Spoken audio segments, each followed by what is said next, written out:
The Anderson family dinner table had always been a battlefield of financial debates, but that night in 2013 was different. That was the night I told them I was selling my car to buy Bitcoin. "You're doing what?" Michael, my older brother, nearly choked on his wine. As the youngest vice president in Morgan Stanley's history, he considered himself the family's financial expert. "Bitcoin," I repeated, maintaining eye contact. "It's trading at $100 right now.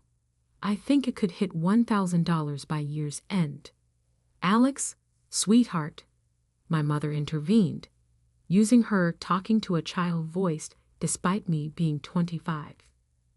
"Maybe you should listen to your brother. He knows about these things."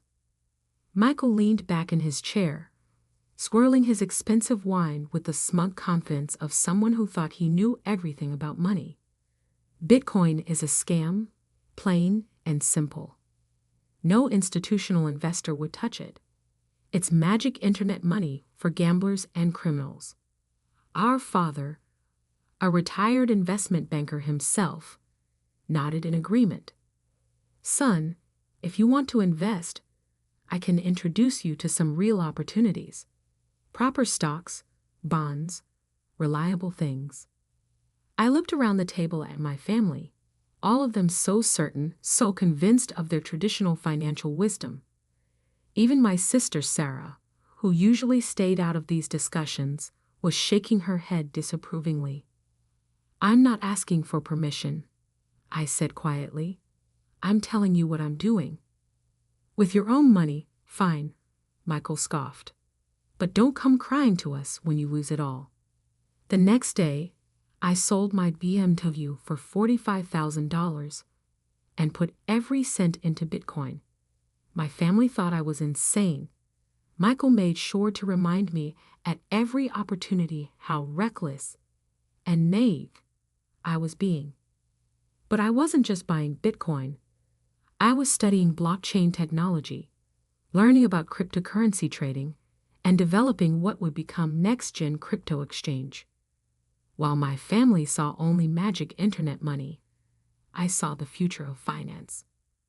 Working from my small apartment, I spent 18 hours a day coding, learning, building.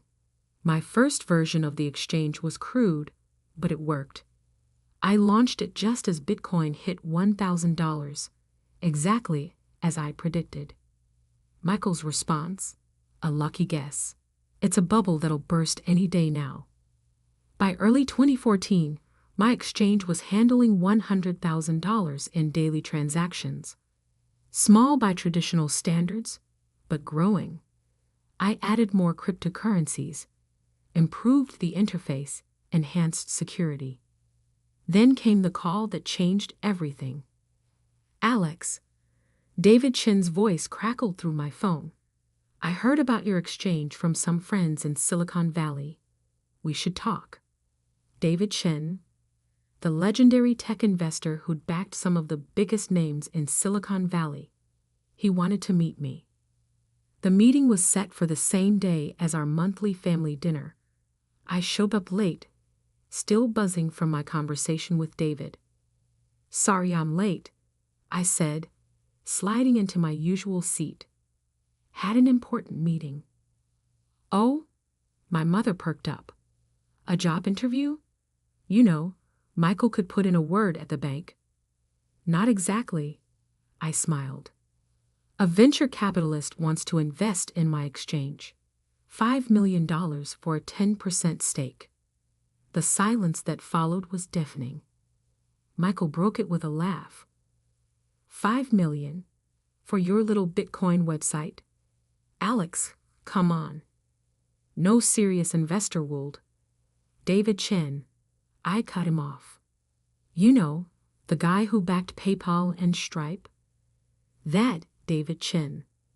For the first time in my life, I saw my brother speechless.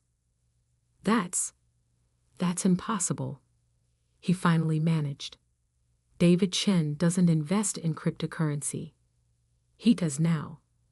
I pulled out my phone and showed them the signed term sheet. "The deal closes next week. My exchange is now valued at $50 million. My father leaned forward, suddenly interested. Son, perhaps we should discuss this. I have some experience with venture capital deals. No need, I interrupted. The lawyers have already reviewed everything. I'm not here to ask for advice. I just thought you should know that your son's magic internet money scam is now worth more than your entire investment portfolio, Dad. The look on their faces, the slow realization that maybe, just maybe, they'd been wrong, was priceless. But it was nothing compared to what was coming. Because what they didn't know was that the David Chen deal was just the beginning. My exchange wasn't just another cryptocurrency platform. It was about to revolutionize how digital assets were traded. And my family, with all their traditional financial wisdom, had no idea what was about to hit them. I left dinner early that night, ignoring Michael's suddenly friendly attempts to discuss potential synergies between my exchange and his bank. In my car, I checked my phone. Bitcoin had just crossed $1,200. My initial $45,000 investment was now worth over $500,000. But more importantly, my exchange was processing over $1 million in daily transactions. Back in my apartment, still the same modest place I'd lived in for years, despite my growing wealth, I opened my laptop and stared at the code for our newest feature. Something that would change everything: institutional-grade trading tools for cryptocurrency. Michael and his banking friends thought crypto was just for retail investors and criminals. They were about to learn how wrong they were. My phone buzzed. A message from David. Alex, the board loved your presentation. We're ready to fast-track the expansion. How soon can you launch the institutional platform? I smiled, thinking about Michael's dismissive comments about magic internet money. 3 months, I typed back, just in time for the next family dinner. As I worked through the night, my mind wandered back to all the family dinners where I'd been lectured about real investing. All the times Michael had talked down to me about financial markets. All the times my father had tried to push me toward a proper banking career. They thought they knew everything about money. But they were about to learn that the future of finance wouldn't be found in their mahogany-paneled boardrooms or traditional trading floors. The future was being built in apartments like mine, by people they dismissed as dreamers and fools. And I was just getting started. 3 months passed in a blur of code, meetings, and sleepless nights. Next-gen crypto exchange wasn't just growing, it was exploding. Our daily trading volume had hit $100 million, and that was before launching the institutional platform. The morning of the next family dinner, I sat in my new office on the 50th floor of a downtown skyscraper, reviewing our latest numbers. Bitcoin had just crossed $5,000, making my initial investment worth over $2 million. But that was pocket change compared to what the exchange was now worth. Mr. Anderson? My assistant Emma poked her head in. Morgan Stanley is on line 3. Again.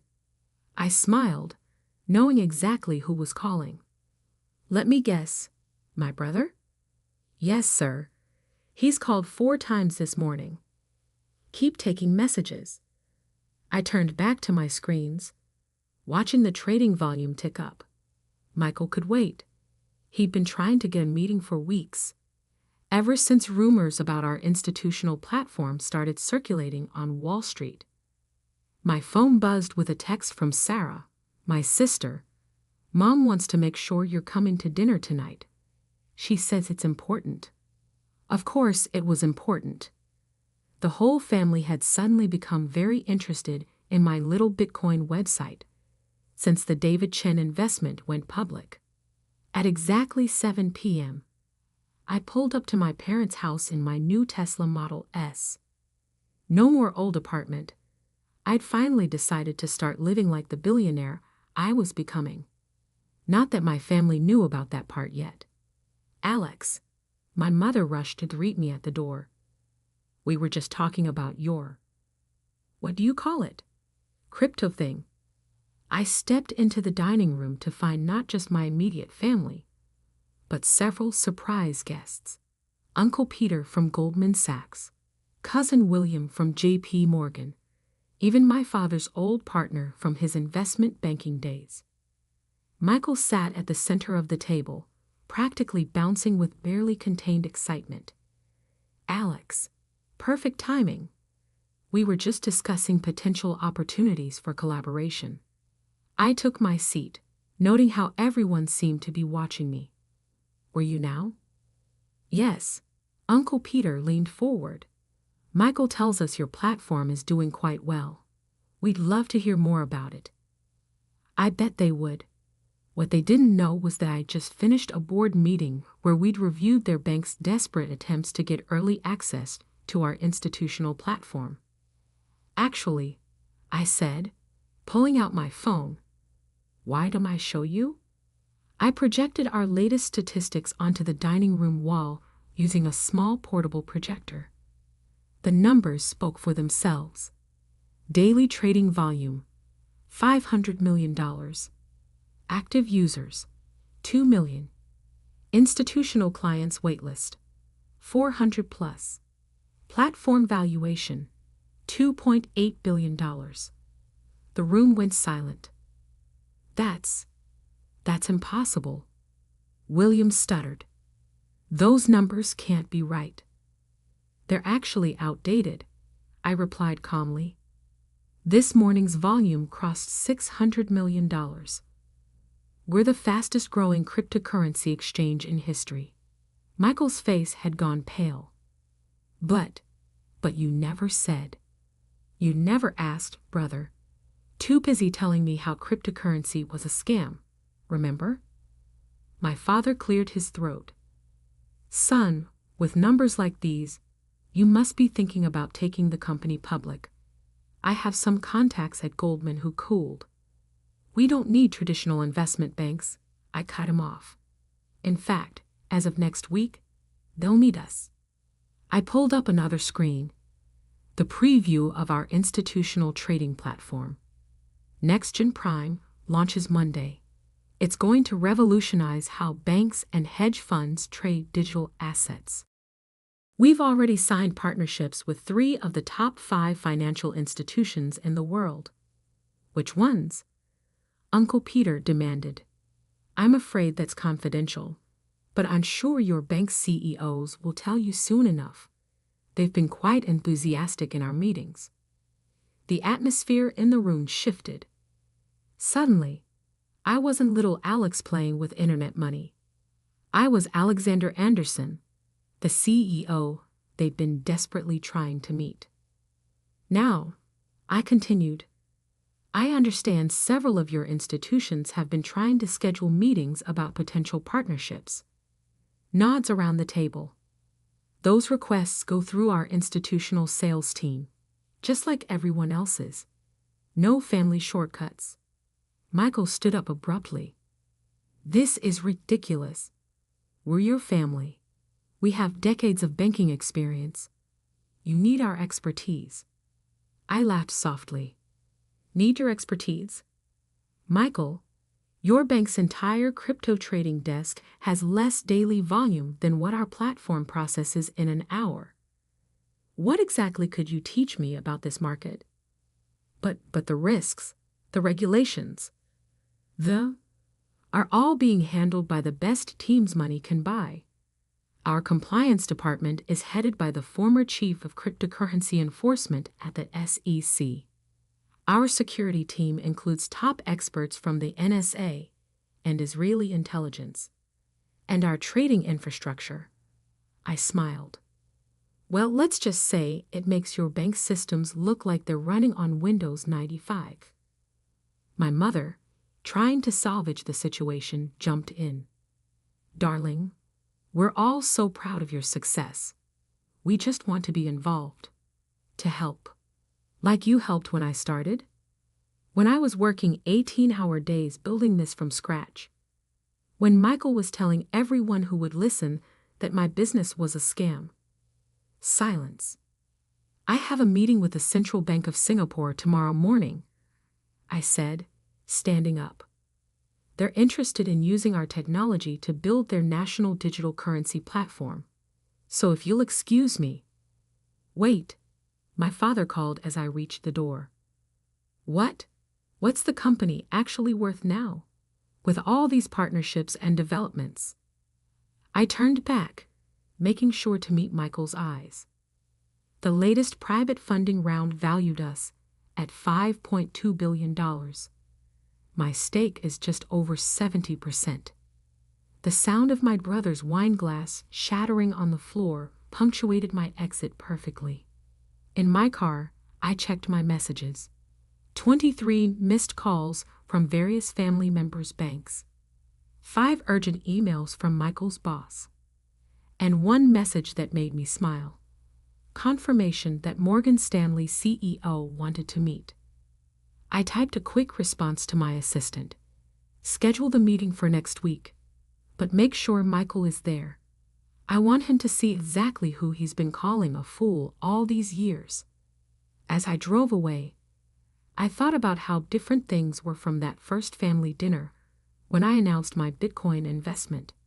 They'd laughed then, called it fake money, said I was throwing my life away. Now they were practically begging for a piece of what I'd built. But the best part? They still didn't know about our newest development. The one that would make everything we'd done so far look small in comparison.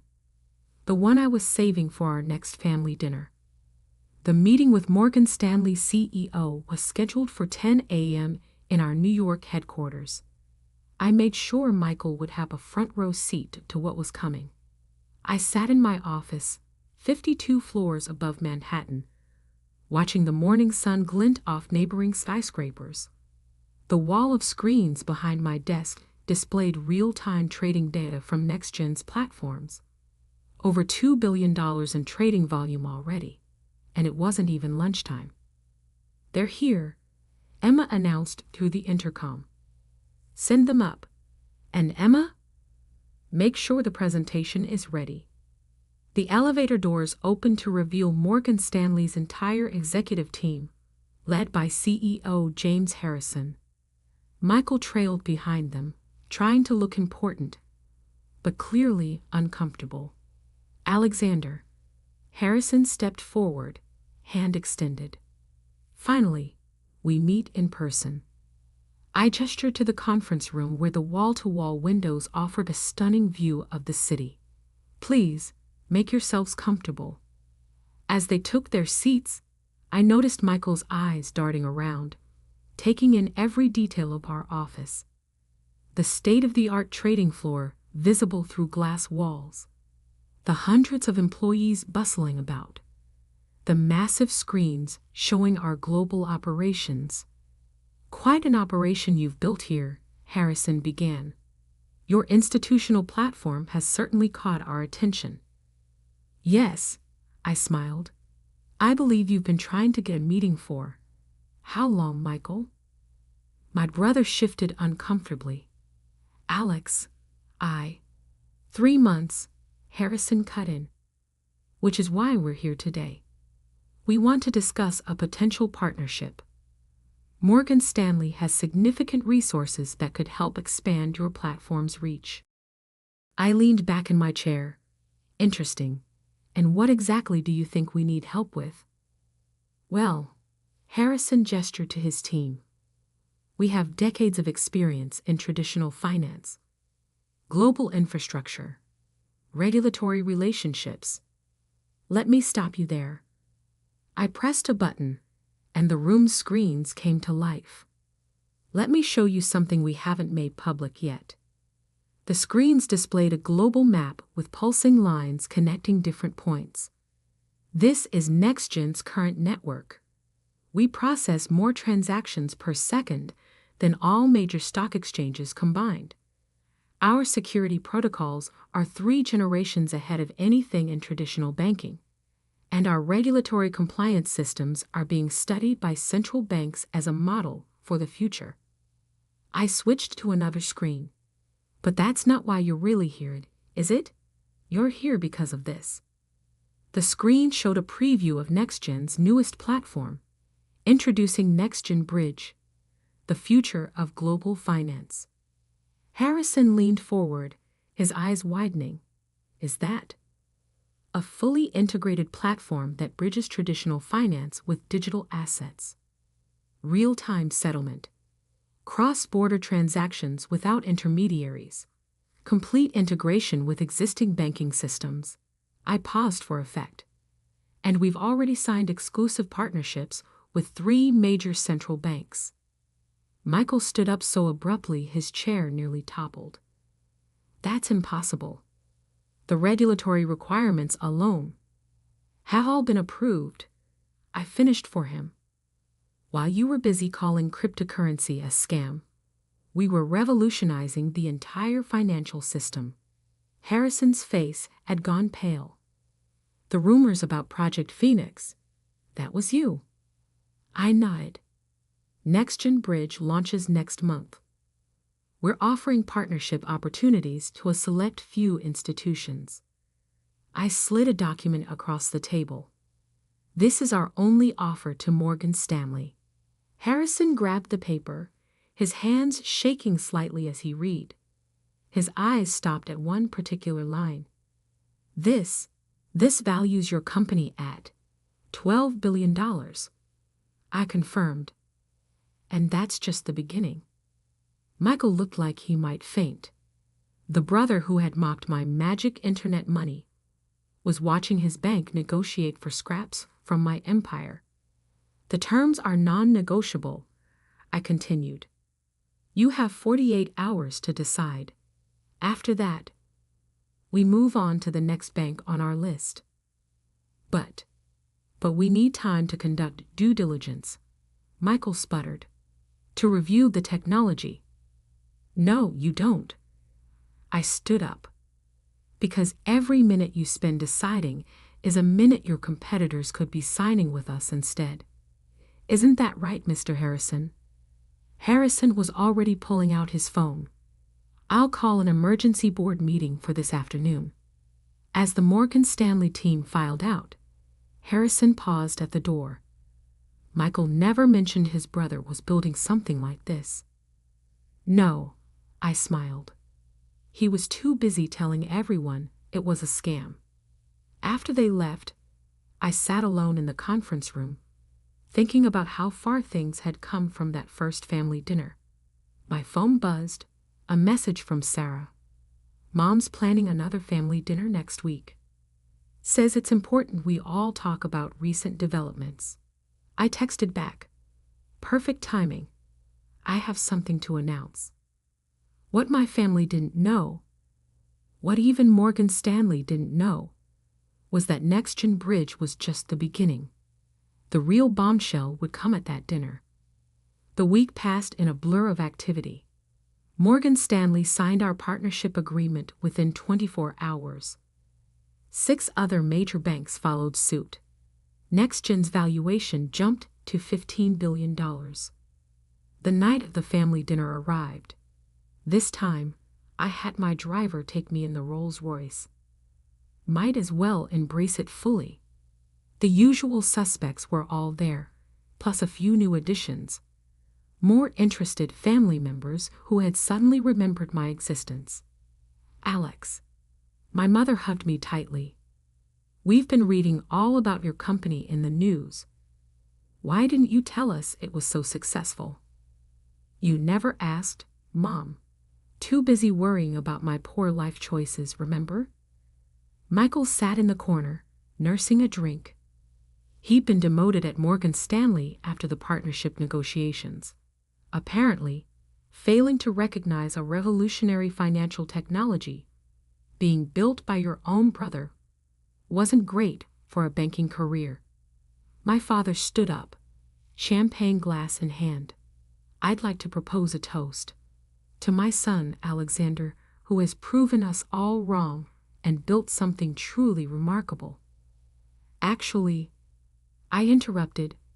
I have an announcement to make first. All eyes turned to me. NextGen isn't just launching a new platform. We're going public next month. I paused, letting that sink in. Initial valuation estimates put us at $30 billion. My stake will be worth approximately $21 billion. The room erupted in chaos. Glasses dropped. People started talking all at once. But more importantly, I continued, raising my voice slightly, we're establishing the NextGen Foundation, a $5 billion initiative to fund technology education and entrepreneurship programs. That's wonderful, son, my father managed. Yes, is. And here's the interesting part. It's specifically aimed at funding innovators whose families don't believe in them. People like me, who have to sell their cars to fund their dreams because their own flesh and blood won't even listen. The room fell silent. The Foundation's first program, a scholarship for young entrepreneurs. The qualification essay topic. How did your family discourage your dreams? I stood up, straightening my jacket. Oh, and one more thing. We're launching a financial literacy program teaching people about cryptocurrency and digital assets. I'm naming it after you, Michael. So everyone will remember how the great investment banker couldn't see the future of finance when it was sitting right across his dinner table. Alex, my mother started, surely you understand we were just worried about you. No, Mom. You weren't worried. You were judgmental, controlling, convinced that your way was the only way. I looked around the table. All of you were, and now you're all trying to get a piece of what I built despite you. I walked to the door, then turned back.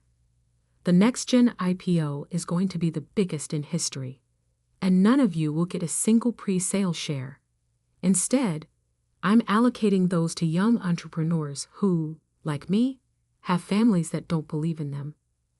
But we're family, Michael protested weakly.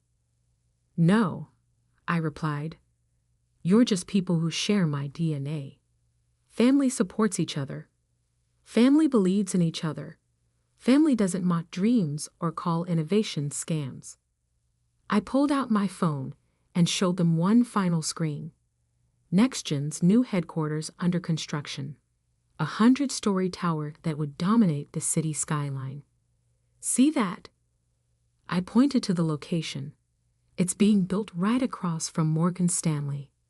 Every morning, Michael, you'll look out your office window, assuming you still have an office, and see my name on the tallest building in this city. As I left, I heard the chaos erupting behind me, but I didn't look back. In my car, I opened my laptop to check the latest trading volume. $5 billion and counting. My phone buzzed one last time. A message from Sarah. They deserved that. And for what it's worth, I always believed in you. I smiled. Maybe one family member got it right. The next morning, I stood in my office, watching the sun rise over the city. The headlines were already rolling in about NextGen's IPO announcement. The financial world was in a frenzy. Emma came in with my morning coffee. Your brother's been calling again. Let me guess. He wants to discuss pre-IPO shares. Actually, she smirked, he wants to know if we're hiring. Apparently, Morgan Stanley is downsizing their traditional trading desk. I laughed. Tell him to apply online, like everyone else. As I looked out at the city, I thought about that first Bitcoin purchase. The car I sold. The dreams they mocked. The future they couldn't see.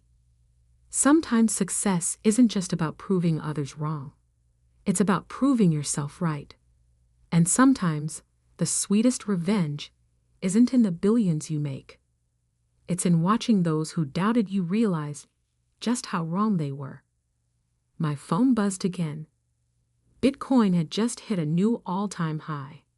I smiled. The future of finance was here. And I owned it.